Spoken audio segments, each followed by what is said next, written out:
الحمد لله الذي خلق السماوات والأرض وجعل الظلمات والنور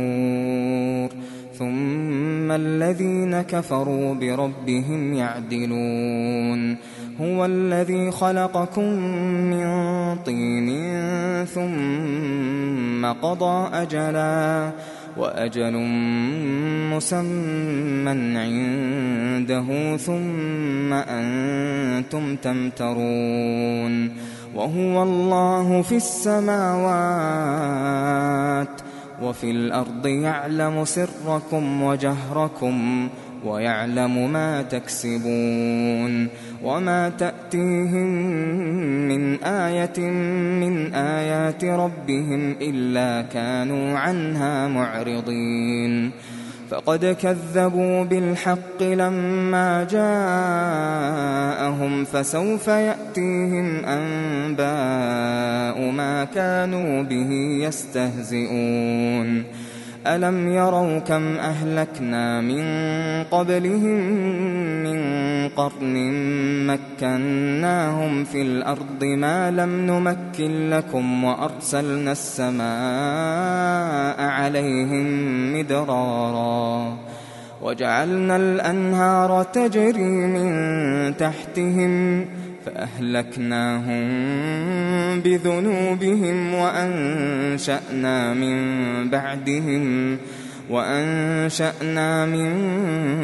بعدهم قرنا آخرين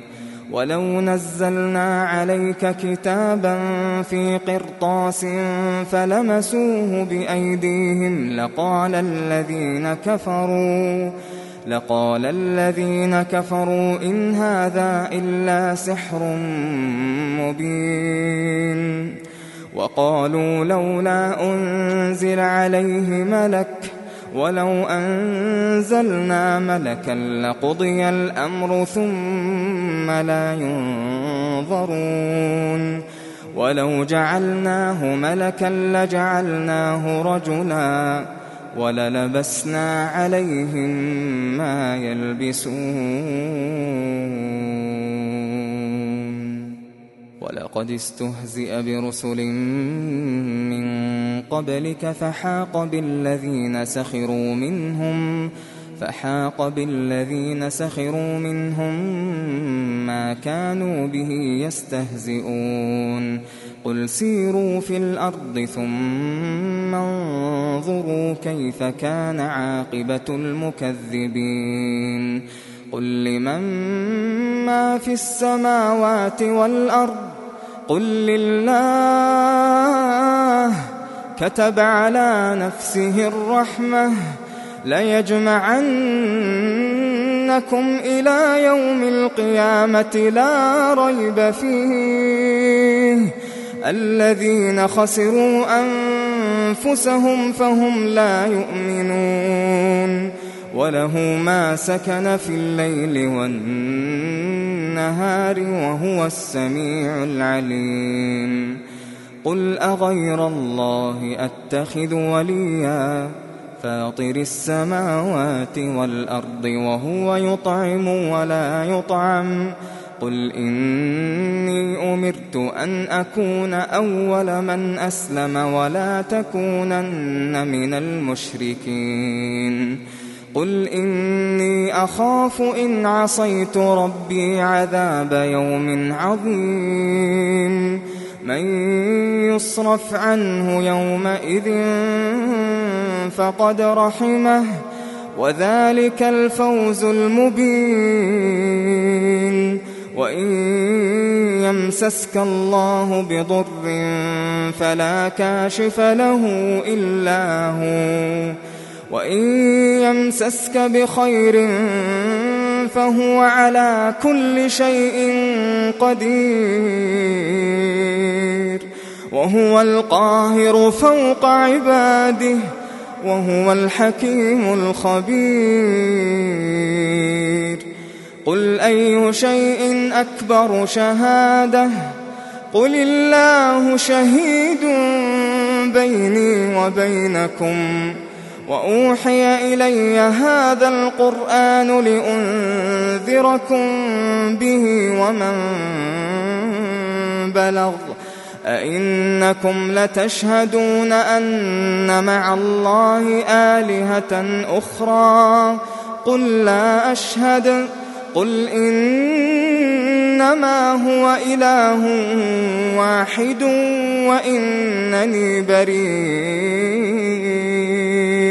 وإنني بريء مما تشركون الذين آتيناهم الكتاب يعرفونه كما يعرفون أبناءهم الذين خسروا أنفسهم فهم لا يؤمنون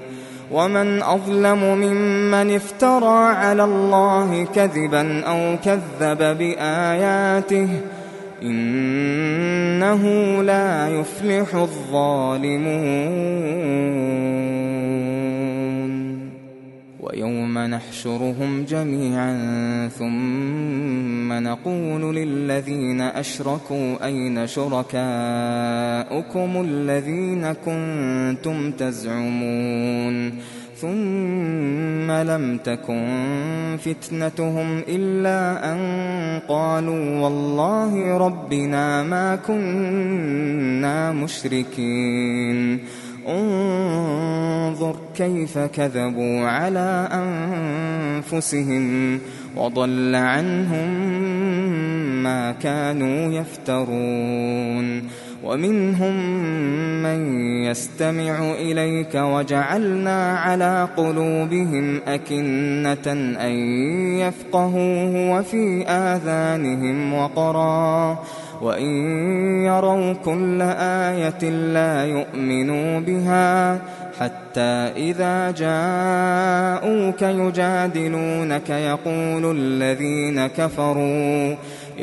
الذين كفروا إن هذا إلا أساطير الأولين وهم ينهون عنه وينأون عنه وإن يهلكون إلا أنفسهم وما يشعرون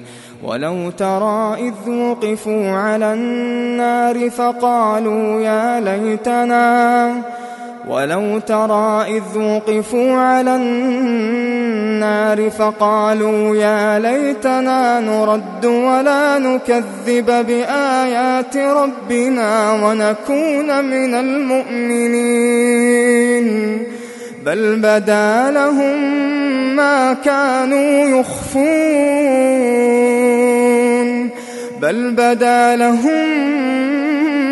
ما كانوا يخفون من قبل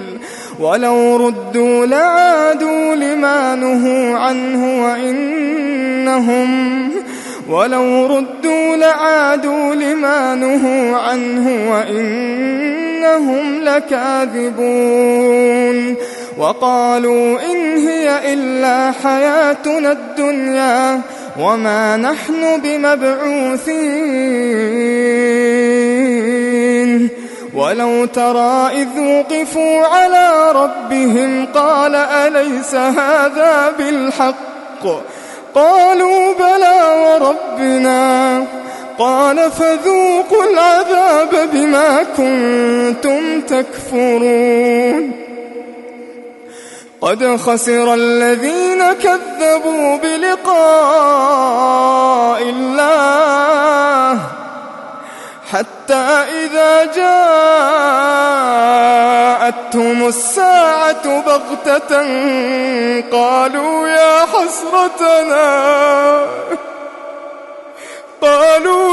حسرتنا على ما فرطنا فيها وهم يحملون أوزارهم على ظهورهم ألا ساء ما يزرون وما الحياة الدنيا إلا لعب وله وللدار الآخرة خير للذين يتقون أفلا تعقلون قد نعلم إنه ليحزنك الذي يقولون فإنهم لا يكذبونك ولكن الظالمين بآيات الله يجحدون ولقد كذبت رسل من قبلك فصبروا على ما كذبوا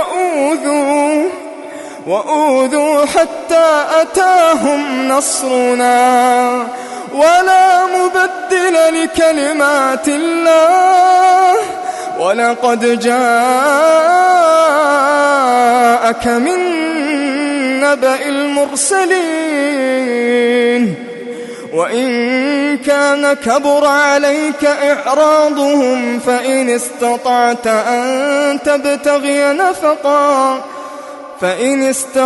أن تبتغي نفقا في الأرض أو سلما في السماء فتأتيهم بآية ولو شاء الله لجمعهم على الهدى فلا تكونن من الجاهلين إنما يستجيب الذين يسمعون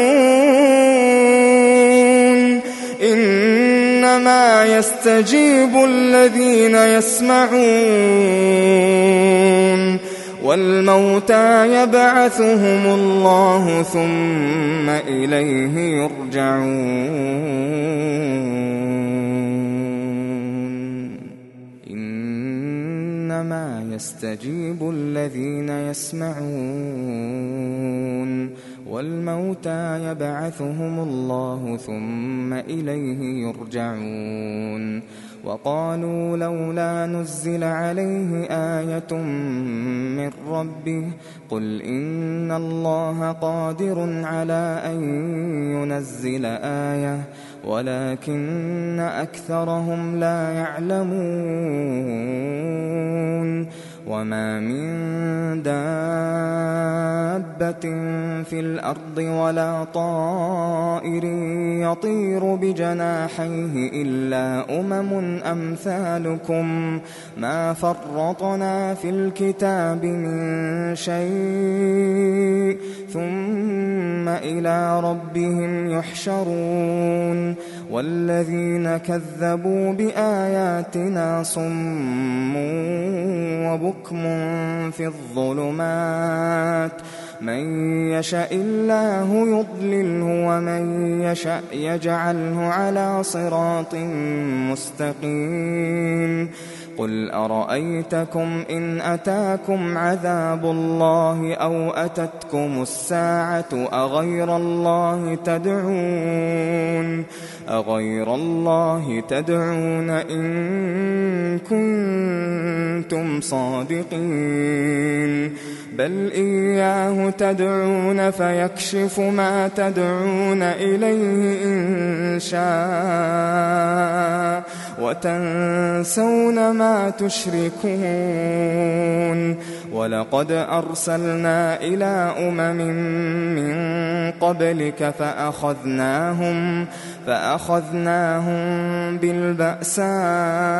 والضراء لعلهم يتضرعون فلولا إذ جاءهم بأسنا تضرعوا ولكن قست قلوبهم وزين لهم الشيطان ما كانوا يعملون فلما نسوا ما ذكروا به فتحنا عليهم أبواب كل شيء حتى إذا فرحوا بما أوتوا أخذناهم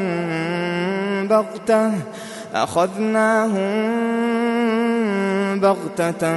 فإذا هم مبلسون فقطع دابر القوم الذين ظلموا والحمد لله رب العالمين. قل أرأيتم إن أخذ الله سمعكم وأبصاركم وختم على قلوبكم من إله غير الله يأتيكم به؟ انظر كيف نصرف الآيات ثم هم يصدفون. قل أرأيتكم إن أتاكم عذاب الله بغتة أو جهرة هل يهلك إلا القوم الظالمون؟ وما نرسل المرسلين إلا مبشرين ومنذرين فمن آمن وأصلح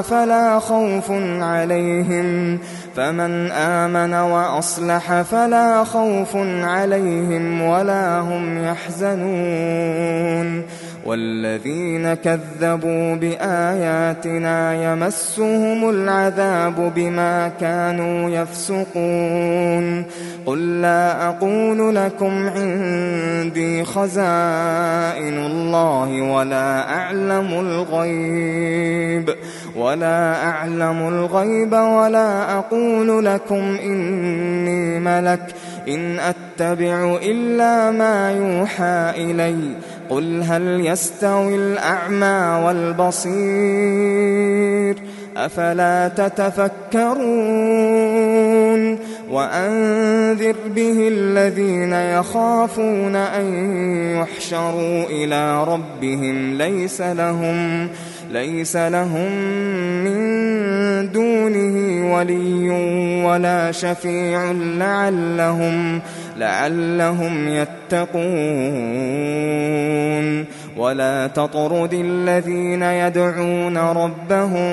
بالغداة والعشي يريدون وجهه ما عليك من حسابهم من شيء وما من حسابك عليهم من شيء فتطردهم فتكون من الظالمين. وكذلك فتنا بعضهم ببعض ليقولوا أهؤلاء من الله عليهم من بيننا أليس الله بأعلم بالشاكرين. وإذا جاءك الذين يؤمنون بآياتنا فقل سلام عليكم كتب ربكم على نفسه الرحمة أنه من عمل منكم سوءا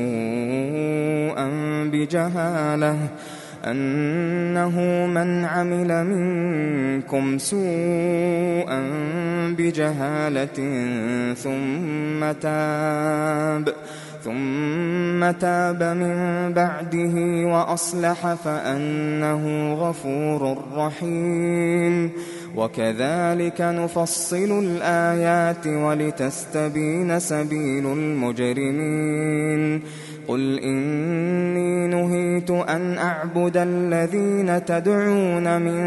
دون الله قل لا أتبع أهواءكم قد ضللت إذا وما أنا من المهتدين. قل إني على بينة من ربي وكذبتم به ما عندي ما تستعجلون به إن الحكم إلا لله يقص الحق وهو خير الفاصلين. قل لو أن عندي ما تستعجلون به لقضي الأمر بيني وبينكم والله أعلم بالظالمين.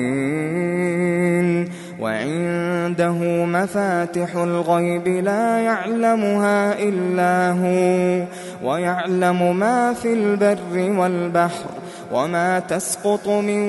ورقة إلا يعلمها ولا حبة في ظلمات الأرض ولا رطب ولا يابس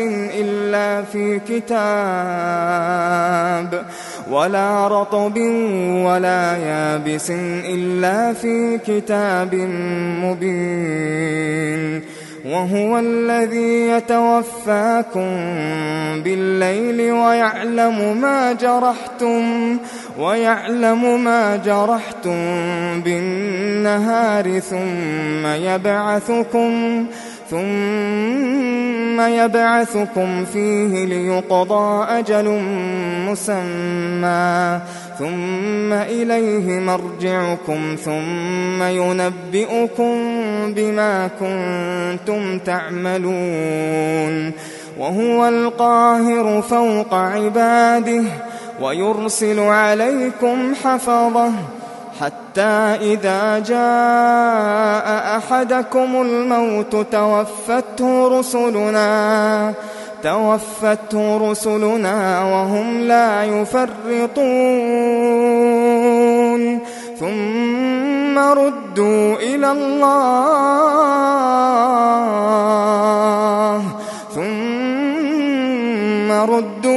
الله مولاهم الحق ألا له الحكم وهو أسرع الحاسبين قل من ينجيكم من ظلمات البر والبحر تدعونه تضرعا وخفية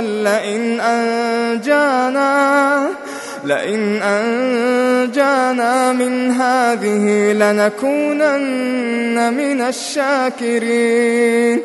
قل الله ينجيكم منها ومن كل كرب ثم أنتم تشركون قل هو القادر على أن يبعث عليكم عذابا من فوقكم أو من تحت أرجلكم أو يلبسكم شيعا ويذيق بعضكم بأس بعض انظر كيف نصرف الآيات لعلهم يفقهون وكذب به قومك وهو الحق قل لست عليكم بوكيل لكل نبأ مستقر وسوف تعلمون وإذا رأيت الذين يخوضون في آياتنا فأعرض عنهم حتى يخوضوا في حديث غيره وإما ينسينك الشيطان فلا تقعد بعد الذكرى مع القوم الظالمين وما على الذين يتقون من حسابهم من شيء ولكن ذكرى لعلهم يتقون وذر الذين اتخذوا دينهم لعبا ولهوا وغرتهم الحياة الدنيا وذكر به أن تبسل نفس بما كسبت ليس لها من دون الله ولي ولا شفيع وإن تعدل كل عدل لا يؤخذ منها أولئك الذين أبسلوا بما كسبوا لهم شراب من حميم وعذاب أليم بما كانوا يكفرون قل أندعو من دون الله ما لا ينفعنا ولا يضرنا ونرد على أعقابنا بعد إذ هدانا الله كالذي استهوته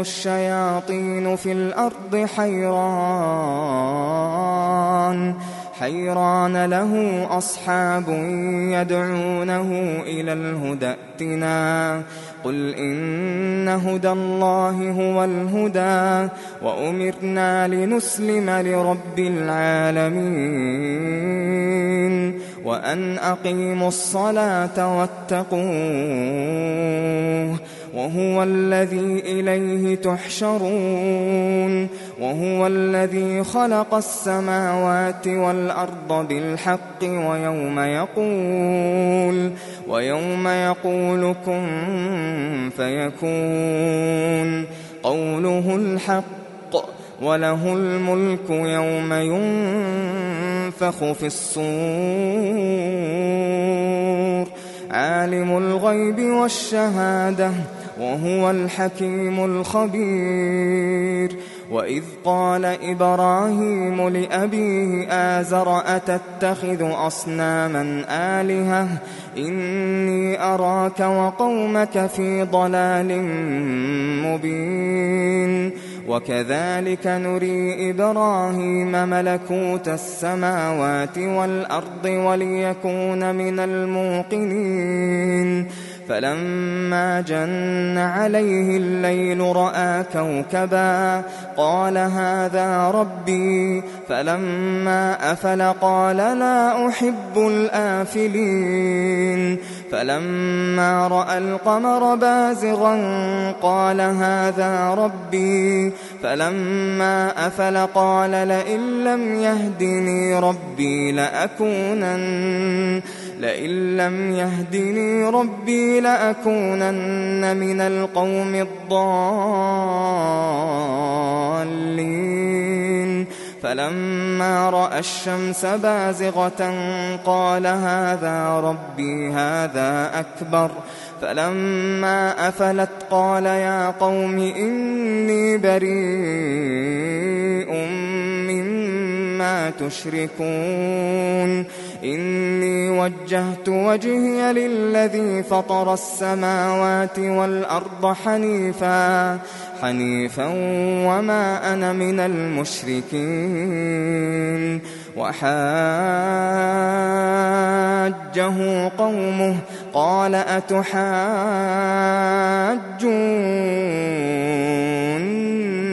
في الله وقد هدان ولا أخاف ما تشركون به إلا أن يشاء ربي شيئا وسع ربي كل شيء علما أفلا تتذكرون وكيف أخاف ما أشركتم ولا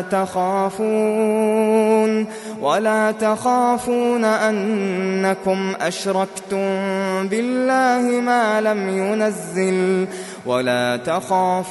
أنكم أشركتم بالله ما لم ينزل به عليكم سلطانا فأي الفريقين أحق بالأمن إن كنتم تعلمون الذين آمنوا ولم يلبسوا إيمانهم بظلم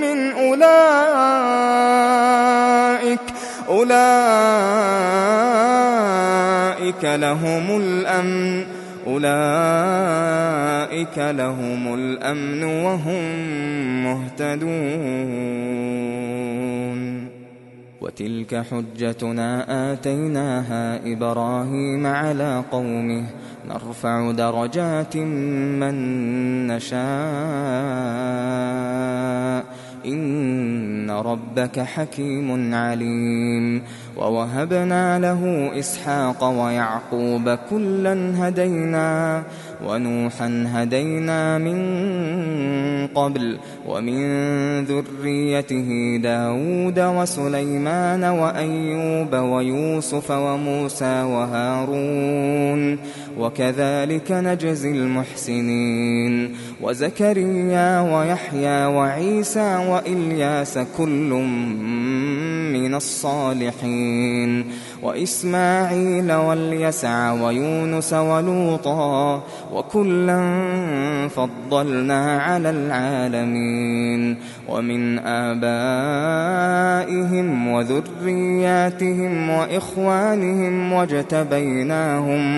واجتبيناهم وهديناهم إلى صراط مستقيم ذلك هدى الله يهدي به من يشاء من عباده ولو أشركوا لحبط عنهم ما كانوا يعملون أولئك الذين آتيناهم الكتاب والحكم والنبوة فإن يكفر بها هؤلاء فقد وكلنا بها قوما ليسوا بها بكافرين أولئك الذين هدى الله فبهداه مقتده قل لا أسألكم عليه أجرا إن هو إلا ذكرى للعالمين وما قدروا الله حق قدره إذ قالوا ما أنزل الله على بشر من شيء قل من أنزل الكتاب الذي جاء به موسى نورا وهدى للناس تجعلونه قراطيس تبدونها وتخفون كثيرا وعلمتم ما لم تعلموا أنتم ولا آباؤكم قل الله ثم ذرهم في خوضهم يلعبون وهذا كتاب أنزلناه مبارك مصدق الذي بين يديه ولتنذر أم القرى ومن حولها والذين يؤمنون بالآخرة يؤمنون به وهم على صلاتهم يحافظون ومن أظلم ممن افترى على الله كذبا أو قال أوحي إلي ولم يوح إليه شيء ومن قال سأنزل مثل ما أنزل الله ولو ترى إذ الظالمون في غمرات الموت والملائكة باسطوا أيديهم أخرجوا أنفسكم اليوم تجزون عذاب الهون بما كنتم تقولون اليوم تجزون عذاب الهون بما كنتم تقولون على الله غير الحق وكنتم عن آياته تستكبرون ولقد جئتمونا فرادا كما خلقناكم أول مرة وتركتم ما خولناكم وراء ظهوركم وما نرى معكم شفعاءكم الذين زعمتم أنهم فيكم شركاء لقد تقطع بينكم وضل عنكم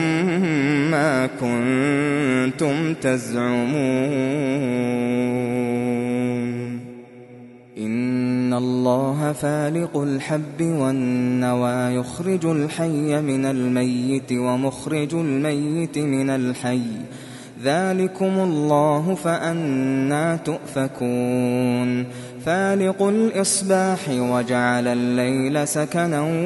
والشمس والقمر حسبانا ذلك تقدير العزيز العليم وهو الذي جعل لكم النجوم لتهتدوا بها في ظلمات البر والبحر قد فصلنا الآيات لقوم يعلمون وهو الذي أنشأكم من نفس واحدة فمستقر ومستودع قد فصلنا الآيات لقوم يفقهون وهو الذي أنزل من السماء ماء فأخرجنا به نبات كل شيء فأخرجنا منه خضرا نخرج منه حبا متراكبا ومن النخل من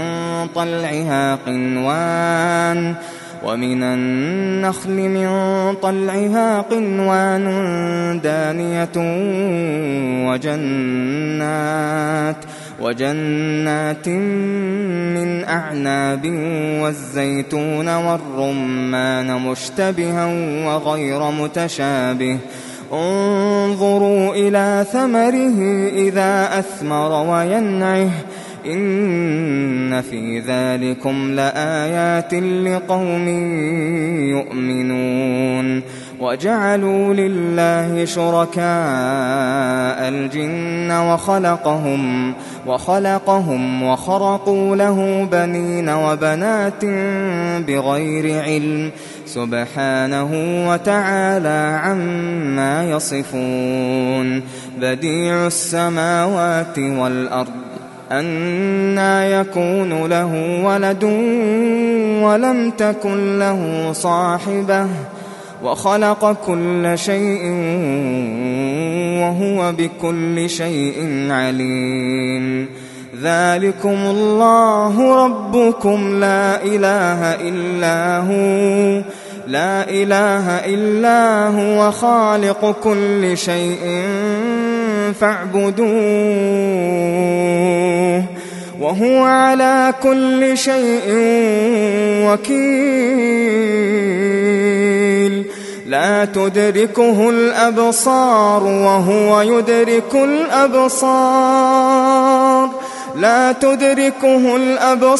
وهو يدرك الأبصار وهو اللطيف الخبير قد جاءكم بصائر من ربكم فمن أبصر فلنفسه ومن عمي فعليها وما أنا عليكم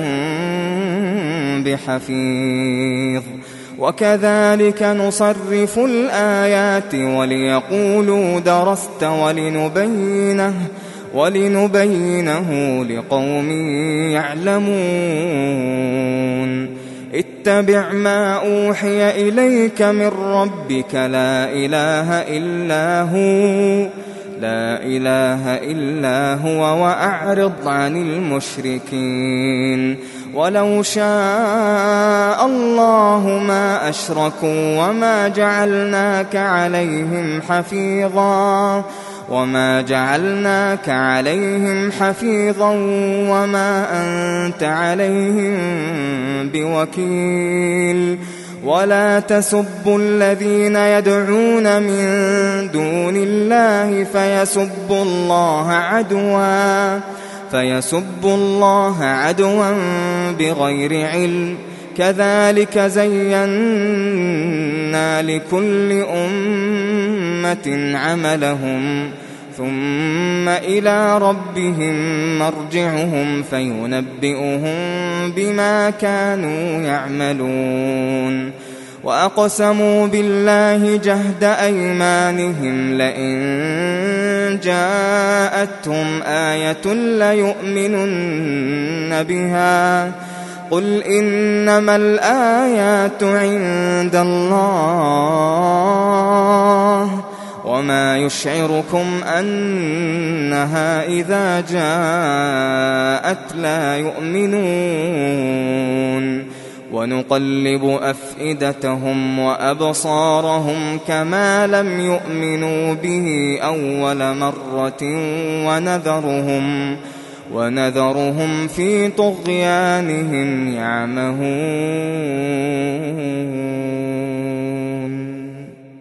ولو أننا نزلنا إليهم الملائكة وكلمهم الموتى وحشرنا عليهم كل شيء قبلا ما كانوا ليؤمنوا إلا أن يشاء الله ولكن أكثرهم يجهلون وكذلك جعلنا لكل نبي عدوا شياطين الإنس والجن يوحي بعضهم إلى بعض زخرف القول غرورا ولو شاء ربك ما فعلوه فذرهم وما يفترون ولتصغى إليه أفئدة الذين لا يؤمنون بالآخرة وليرضوه وليقترفوا ما هم مقترفون أفغير الله أبتغي حكما وهو الذي أنزل إليكم الكتاب مفصلا والذين آتيناهم الكتاب يعلمون أنه منزل من ربك بالحق فلا تكونن من الممترين وتمت كلمة ربك صدقا وعدلا لا مبدل لكلماته وهو السميع العليم وإن تطع أكثر من في الأرض يضلوك عن سبيل الله إن يتبعون إلا الظن وإن هم إلا يخرصون إن ربك هو أعلم من يضل عن سبيله وهو أعلم بالمهتدين فكلوا مما ذكر اسم الله عليه إن كنتم بآياته مؤمنين وما لكم ألا تأكلوا مما ذكر اسم الله عليه وقد فصل لكم ما حرم عليكم إلا ما اضطررتم إليه وإن كثيرا ليضلون بأهوائهم بغير علم إن ربك هو أعلم بالمعتدين وذروا ظاهر الإثم وباطنه إن الذين يكسبون الإثم سيجزون بما كانوا يقترفون ولا تأكلوا مما لم يذكر اسم الله عليه وإنه لفسق وإن الشياطين ليوحون إلى أوليائهم ليجادلوكم وإن أطعتموهم إنكم لمشركون أومن كان ميتا فأحييناه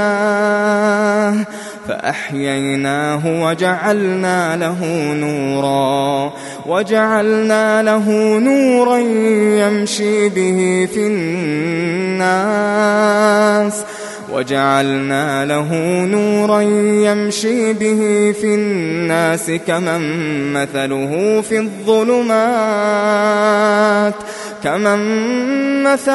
في الظلمات ليس بخارج منها كذلك زين للكافرين ما كانوا يعملون وكذلك جعلنا في كل قرية أكابر مجرميها ليمكروا فيها وما يمكرون إلا بأنفسهم وما يشعرون وإذا جاءتهم آية قالوا لن قالوا لن نؤمن حتى نؤتى مثل ما أوتي رسل الله الله أعلم حيث يجعل رسالته سيصيب الذين أجرموا صغار عند الله سيصيب الذين أجرموا صغار عند الله وعذاب شديد بما كانوا يمكرون فمن يرد الله أن يهديه يشرح صدره للإسلام ومن يرد أن يضله يجعل صدره ضيقا حرجا كأنما يصعد في السماء كذلك يجعل الله الرجس على الذين لا يؤمنون وهذا صراط ربك مستقيما قد فصلنا الآيات لقوم يذكرون لهم دار السلام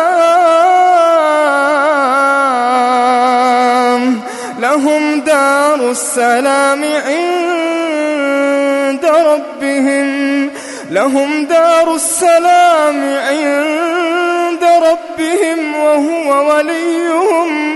وهو وليهم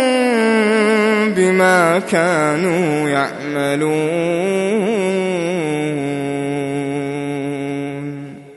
ويوم يحشرهم جميعا يا معشر الجن قد استكثرتم من الإنس وقال أولياؤهم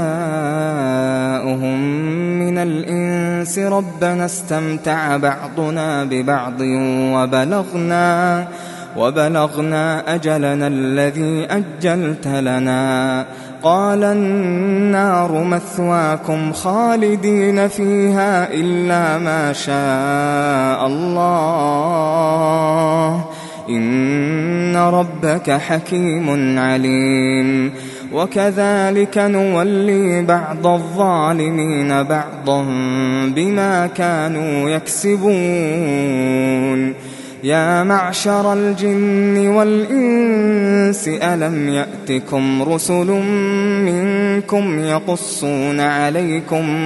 يقصون عليكم آياتي وينذرونكم لقاء يومكم هذا قالوا شهدنا على أنفسنا وغرتهم الحياة الدنيا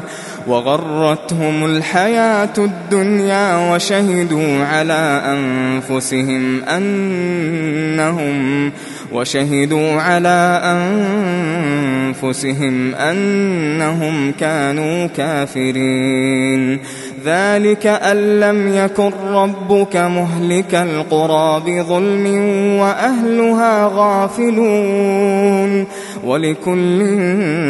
درجات مما عملوا وما ربك بغافل عما يعملون وربك الغني ذو الرحمة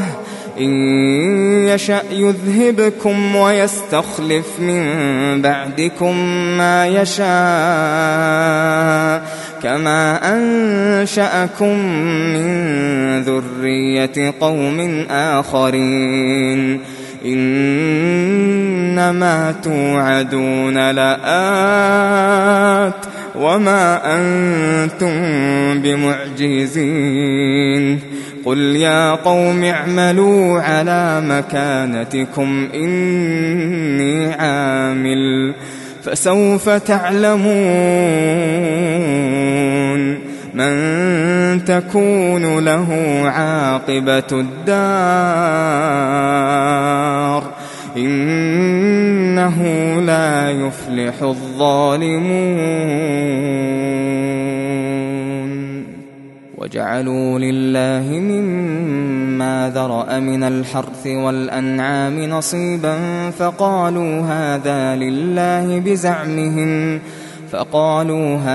لله بزعمهم وهذا لشركائنا فما كان لشركائهم فلا يصل إلى الله وما كان لله فهو يصل إلى شركائهم ساء ما يحكمون. وكذلك زين لكثير من المشركين قتل أولادهم شركاؤهم ليردوهم وليلبسوا عليهم دينهم ولو شاء الله ما فعلوه فذرهم وما يفترون. وقالوا هذه أنعام وحرث حجر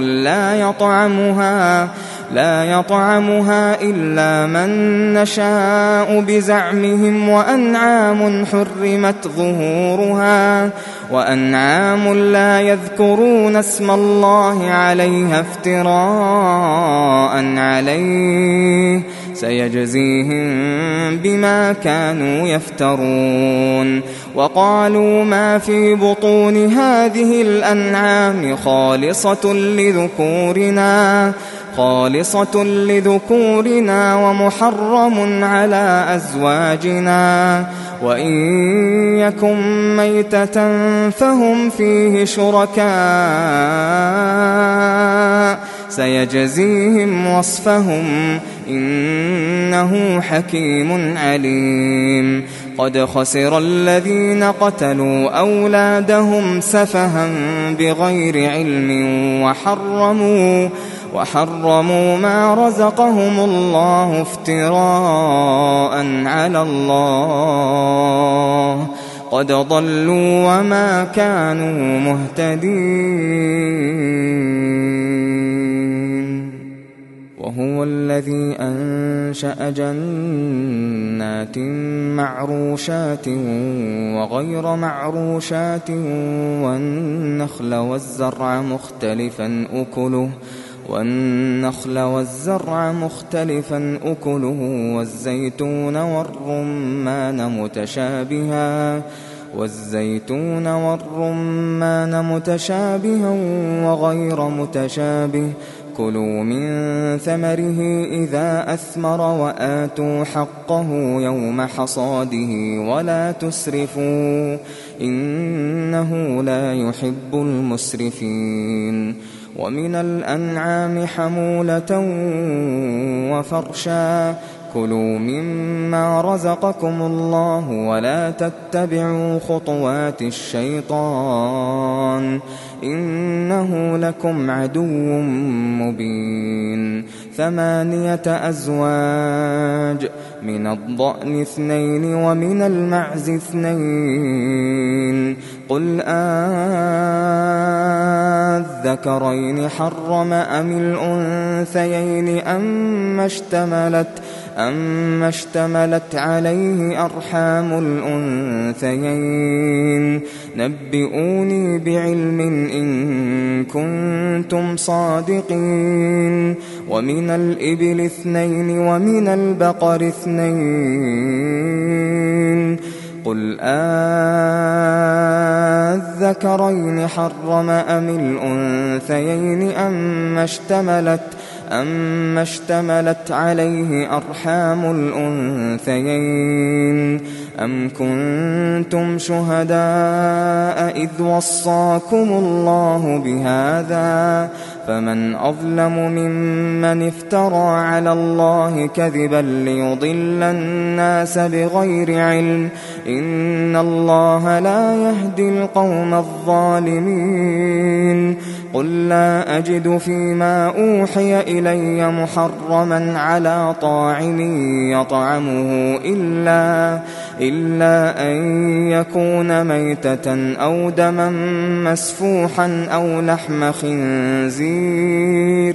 أو لحم خنزير فإنه رجس أو فسقا أهل لغير الله به، فمن اضطر غير باغ ولا عاد فإن ربك غفور رحيم. وعلى الذين هادوا حرمنا كل ذي ظفر، ومن البقر والغنم حرمنا عليهم شحومهما إلا ما حملت ظهورهما أو الحوايا أو ما اختلط بعظم، ذلك جزيناهم ببغيهم وإنا لصادقون. فإن كذبوك فقل ربكم ذو رحمة واسعة ولا يرد بأسه عن القوم المجرمين. سيقول الذين أشركوا لو شاء الله ما أشركنا ولا آباؤنا ولا حرمنا من شيء، كذلك كذب الذين من قبلهم حتى ذاقوا بأسنا. قل هل عندكم من علم فتخرجوه لنا؟ إن تتبعون إلا الظن وإن أنتم إلا تخرصون. قل فلله الحجة البالغة فلو شاء لهداكم أجمعين. قل هلم شهداءكم الذين يشهدون أن الله حرم هذا، فإن شهدوا فلا تشهد معهم ولا تتبع أهواء الذين كذبوا بآياتنا والذين لا يؤمنون بالآخرة وهم بربهم يعدلون. قل تعالوا أتل ما حرم ربكم عليكم ألا تشركوا به شيئا وبالوالدين إحسانا ولا تقتلوا أولادكم من إملاق نحن نرزقكم وإياهم ولا تقربوا الفواحش ما ظهر منها وما بطن ولا تقتلوا النفس التي حرم الله إلا بالحق، ذلكم وصاكم به لعلكم تعقلون. ولا تقربوا مال اليتيم إلا بالتي هي أحسن حتى يبلغ أشده، وأوفوا الكيل والميزان بالقسط لا نكلف نفسا إلا وسعها، وإذا قلتم فاعدلوا ولو كان ذا قربى وبعهد الله أوفوا، ذلكم وصاكم به لعلكم تذكرون. وأن هذا صراطي مستقيما فاتبعوه ولا تتبعوا السبل فتفرق بكم عن سبيله، ذلكم وصاكم به لعلكم تتقون. ثم آتينا موسى الكتاب تماما على الذي أحسن وتفصيلا لكل شيء وهدى ورحمة لعلهم بلقاء ربهم يؤمنون. وهذا كتاب أنزلناه مبارك فاتبعوه واتقوا لعلكم ترحمون. أن تقولوا إنما أنزل الكتاب على طائفتين من قبلنا وإن كنا عن دراستهم لغافلين. أو تقولوا لو أنا أنزل علينا الكتاب لكنا أهدى منهم فقد جاءكم بينة من ربكم وهدى ورحمة فمن أظلم ممن كذب بآيات الله وصدف عنها سنجزي الذين يصدفون عن آياتنا سوء العذاب بما كانوا يصدفون هل ينظرون إلا أن تأتيهم الملائكة أو يأتي ربك أو يأتي بعض آيات ربك يوم يأتي بعض آيات ربك لا ينفع نفسا إيمانها لم تكن آمنت من قبل أو كسبت في إيمانها خيرا قل انتظروا إنا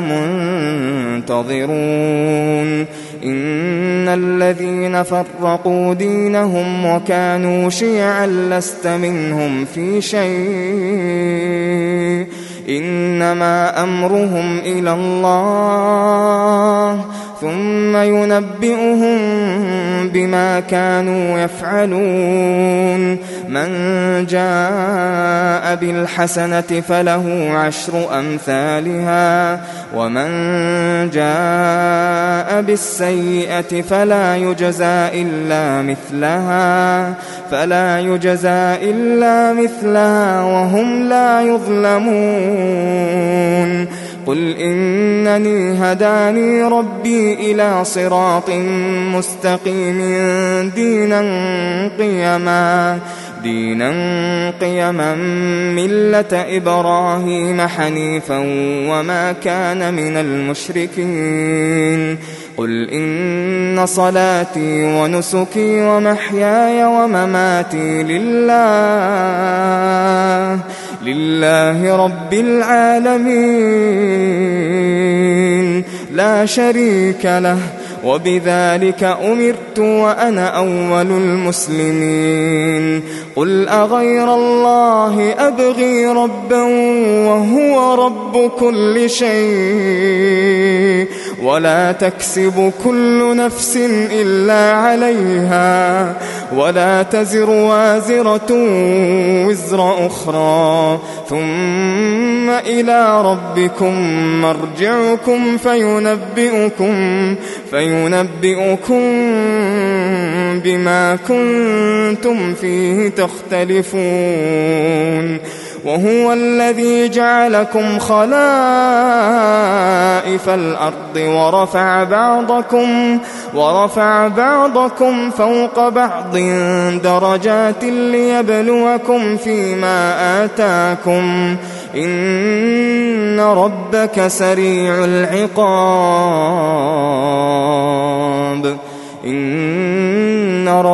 سريع العقاب وإنه لغفور رحيم